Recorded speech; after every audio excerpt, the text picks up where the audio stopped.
Chapter 5, in which there are many riddles and few answers.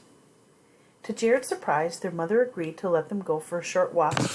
She blamed their constant squabbling on being cooped up inside, but with a single stern look at Jared, made all three promise to be back before dark. Mallory grabbed her fencing sword, Jared got his backpack and a new notebook, and Simon brought a butterfly net from the library. "What is that for?" Mallory asked as they crossed Dulac Drive, following the map. "To catch things," Simon said, without looking at her directly. "What kind of things? Don't you have enough animals?" Simon shrugged. "You bring home one new creature and I'm feeding it to Byron." "Hey," Jared said, interrupting them. "Which direction?" Simon studied the map, then pointed. Simon, Mallory, and Jared made their way up the steep hillside. Trees were sparse, their trunks growing on a slant between patches of grass and moss-covered boulders. For a long while they just climbed, not really talking. Jared thought that this might be a nice place to bring his sketchbook sometime, but then he remembered that he'd given up on drawing. Near the top of the hill, the land leveled out and the trees grew thicker. Simon turned around suddenly and started leading them back down the hill. "Where are we going?" Jared asked. Simon waved the map at him. "This is the way," he said. Mallory nodded as though she didn't think it was unusual that they were retracing their steps. "Are you sure?" Jared asked. "I don't think so." "I'm sure," Simon said. Right then a summer breeze blew across the hill, and Jared thought he'd heard a chorus of laughter from beneath their feet. He stumbled and almost fell. "Did you hear that?" "What?" Simon asked, looking around nervously. Jared shrugged. He was sure he had heard something. But now there was only silence. A little bit down the path, Simon changed direction again. He started walking back up and to the right. Mallory followed amiably. "Where are we heading now?" Jared asked. They were going up again toward the top of the first hill, which was good. But they had been traveling at such an angle that Jared didn't think they could be anywhere close to the meeting spot on the map. "I know what I'm doing," said Simon. Mallory followed without question, which bothered Jared almost as much as the zigzag pattern Simon was taking. He wished he had the guide. He tried to go through the pages in his mind, looking for some explanation. He recalled something about people losing their way, even really close to home. Jared began to poke the grass he stepped on with his shoe. One tall weed scuttled to the side. Stray sod, he thought of the entry in the guide. Suddenly it made sense that only he had noticed that they were going in the wrong direction. "Simon, Mallory, turn your shirts inside out like mine." "No," Simon said. "I know the way." "Why do you always have to boss me around?" "It's a fairy trick," Jared yelled. "Forget it. You follow me for a change." "Just do it, Simon."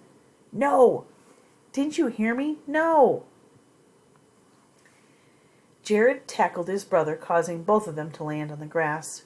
Jared tried to rip off his brother's sweater, but Simon was hugging his arms to his sides. "Stop it, both of you." Mallory pushed them apart. Then, to Jared's surprise, she sat down on Simon and tugged off his sweater. He immediately noticed that she'd already turned her own inside out. A strange expression came over Simon's face as his inside-out sweater was shoved back over his head. "Wow! Where are we?" A peal of laughter rang out from above their heads. "Most don't make it this far, or this near, depending," said a creature perched in the tree. It had the body of a monkey with short, blackish-brown speckled fur and a long tail that curled around the branch on which it sat. A thick ruff of fur surrounded its neck, but its face was rabbity with long ears and whiskers. "Ooh, take a look at that picture there on the left." "Depending on what?" Jared asked. He wasn't sure if he should be amused or afraid. Suddenly the creature swung his head upside down so that its ears brushed its belly and its chin pointed toward the sky. "Clever is as clever does." Jared jumped. Mallory swung her rapier out in front of her. "Stay where you are." "Goodness, a beast with a sword," it hissed, swinging its head right ways round again. It blinked twice. "I wonder if it's mad. Swords haven't been the fashion for ages." "We're not beasts," said Jared defensively. "What are you then?" asked the creature. I'm a boy, said Jared, and, well, that's my sister, a girl. That's no girl, it said. Where's her dress? Dresses haven't been the fashion for ages, Mallory said with a smirk. We answered your questions, Jared said. Now answer ours. What are you? The black dog of the night, declared the creature proudly, before its head spun around once more, peering at them with one eye open. An ass, or perhaps merely a sprite. What does that mean? Demanded Mallory. It's just stupid. I think it's a fuka, said Jared. Yes, I remember. Now, they're shape shifters. Are they dangerous? Asked Simon. Very, said the fuka, nodding vigorously. I'm not sure, Jared said under his breath. Then, clearing his throat, he addressed the creature. We're looking for some trace of our great uncle. You've lost your uncle. How careless. Jared sighed and tried to decide if the fuka was as crazy as it seemed. Well, he's been gone a long time, actually, close to 70 years. We're just hoping to find out what happened to him. Anyone can live that long. All they have to do is keep from dying. But I understand that humans live much longer in captivity than they do in the wild. What? Jared asked.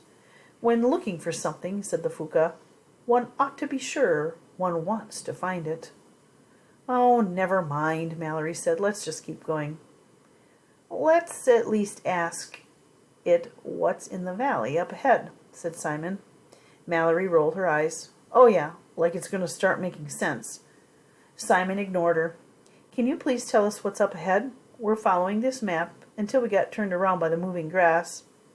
If grass can move, said the fuka, then a boy could find himself rooted in place. Please, please, just stop encouraging it, said Mallory. Elves, said the fuka, eyeing Mallory as though affronted. Shall I be direct when I direct you in the direct path of the elves? What do they want? Asked Jared.